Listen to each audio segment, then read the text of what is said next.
सांगली येथे हिंदू गर्जना महासभेचे आयोजन करण्यात आले, अशी माहिती माजी आमदार व हिंदू एकता आंदोलनाचे प्रदेशाध्यक्ष नितीन शिंदे यांनी आज पत्रकार परिषदेमध्ये दिली आहे। ही माहिती दिनांक 10 जानेवारी रोजी या सभेचे आयोजन करण्यात आले। सर्व हिंदू संघटनेने उपस्थित राहण्याचे आवाहन माजी आमदार नितीन शिंदे यांनी केले। यावेळी माजी नगरसेविका स्वातीताई शिंदे, भाजप प्रदेशाध्यक्ष नीताताई केळकर, श्रीरंग केळकर व कार्यकर्ते उपस्थित होते। पत्रकार राजेंद्र शिंदे, झी न्यूज मराठी। महायुती सरकारमधील कट्टर हिंदुत्ववादी मंत्री नितेशजी राणे शुक्रवारी सांगली जिल्हा दौऱ्यावर येत आहेत 10 तारखेला। त्या दिवशी हिंदू गर्जना सभेचं आयोजन त्या ठिकाणी केलेलं आहे।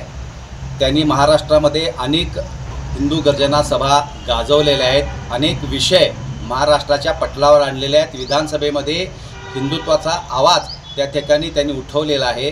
त्याचबरोबर सांगलीतले जे काही प्रश्न आहेत हिंदुत्ववाद्यांचे, ते प्रश्न त्या सभेमध्ये त्यांच्यासमोर मांडले जाणार आहेत आणि ते प्रश्न त्यांनी विधानसभेमध्ये येत्या अधिवेशनामध्ये मांडावेत। सर्वसाधारण या राज्यामध्ये लव जिहाद विरोधी कायदा झाला पाहिजे, समान नागरी कायदा झाला पाहिजे, वक्फ बोर्डाचा संदर्भातला झाला पाहिजे, कायदा झाला पाहिजे, असे अनेक आहेत। महार वतन जमीन जी आहे ती जमीन बळकावलेली आहे, त्या महार वतन जमिनी त्यांना मोकळ्या करून दिल्या पाहिजेत।